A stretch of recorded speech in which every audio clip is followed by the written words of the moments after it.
Manusia itu kemuliaannya tidak diukur dari berat badannya. Yang kedua, jaga kehormatan diri kita dalam kaitan dengan harta. Jangan jatuhkan harga diri kita dengan menghalalkan segala cara untuk mendapatkan harta.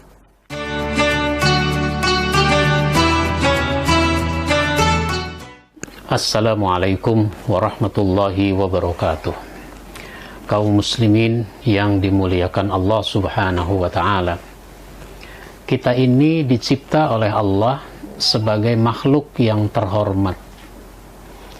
Oleh karenanya kita harus menjaga kehormatan diri kita masing-masing. Jangan sampai kehormatan kita rusak, derajat kita rendah, sampai kemudian Allah mengilustrasikan orang yang derajatnya rendah itu dengan kalimat ulaika kal an'am. Mereka itu seperti binatang ternak.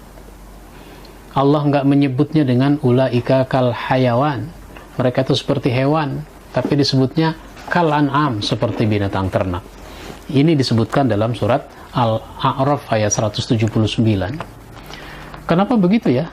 Kalau kita pikir-pikir, binatang ternak itu nilainya dari bobotnya, dari berat badannya. Manusia itu kemuliaannya tidak diukur dari berat badannya. Kalau diukur dari berat badannya, wah, manusia yang paling mulia itu pesumo di Jepang.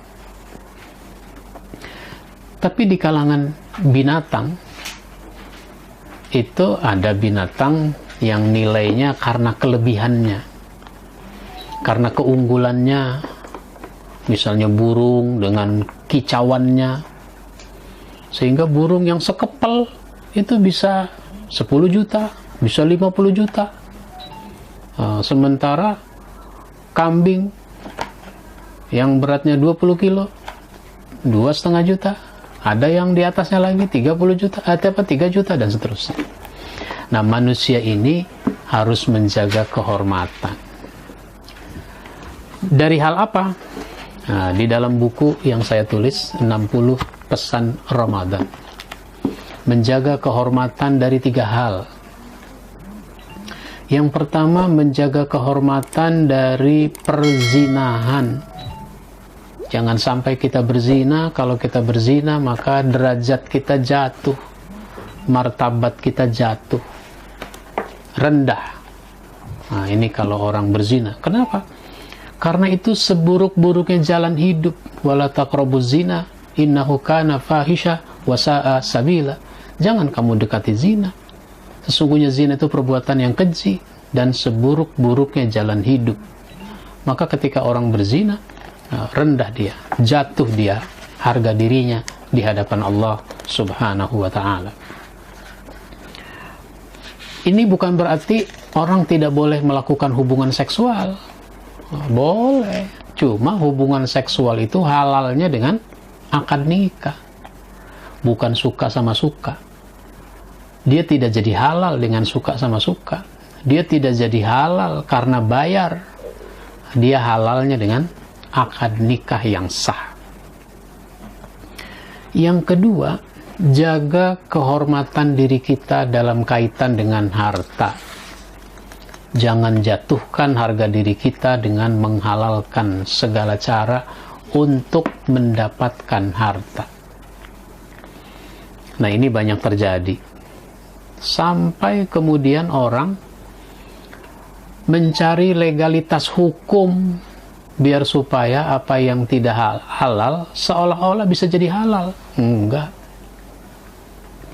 Maka Allah berfirman, ayat 188 surat Al-Baqarah, wala ta'kulu amwalakum bainakum bil batil wa tudlu biha ilal hukam litaqulu fariqam min amwalin nasi bil ismi wa antum ta'lamun. Jangan kamu makan harta di antara kamu dengan cara yang tidak benar, apalagi kalau sampai kamu membawanya kepada hakim, biar supaya kamu bisa makan harta orang dengan cara berdosa, padahal kamu tahu bahwa itu bukan punya kamu. Maka kata Sayyid Qutb di dalam tafsirnya fi Zilalil Quran, keputusan hakim tetap tidak menghalalkan sesuatu yang memang tidak halal. Lah kalau menghalalkan segala cara saja tidak boleh, ini menunjukkan betapa kita harus gunakan cara-cara terhormat untuk mendapatkan harta. Mengemis juga jangan, karena mengemis itu cara yang tidak terhormat. Nah, kalau mengemis saja jangan, apalagi mencuri, apalagi merampok, merampas, dan seterusnya. Mengemis saja jangan, kecuali kalau terpaksa. Nah, terpaksa itu tidak lama-lama. Makanya Nabi mengatakan dalam satu hadis riwayat Bukhari dan Muslim, seseorang yang membawa tambang lalu pergi mencari dan mengumpulkan kayu bakar, lantas dibawanya ke pasar, dia jual, dapat uang, itu lebih baik.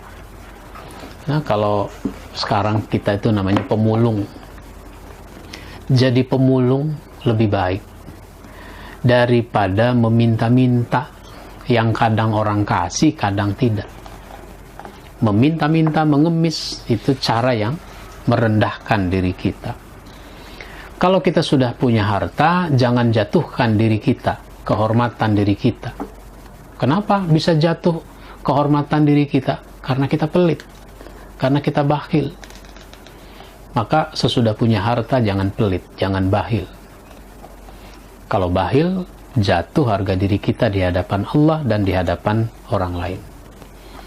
Yang terakhir, jaga kehormatan diri kita dalam kaitan dengan amanah. Kalau kita diberi amanah, maka laksanakan itu amanah dengan baik. Memiliki jabatan itu tidak membuat orang jadi terhormat.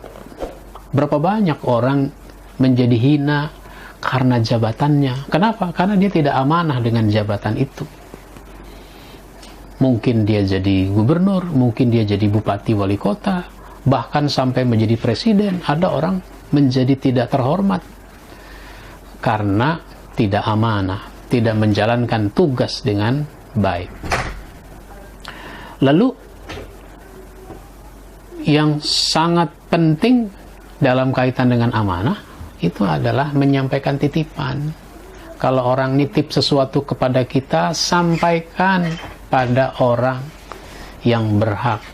Jangan kita tidak menyampaikan amanah. Inilah yang kita bahas, mudah-mudahan bermanfaat buat kita semua. Wabillahi taufiq wal hidayah. Wassalamualaikum warahmatullahi wabarakatuh.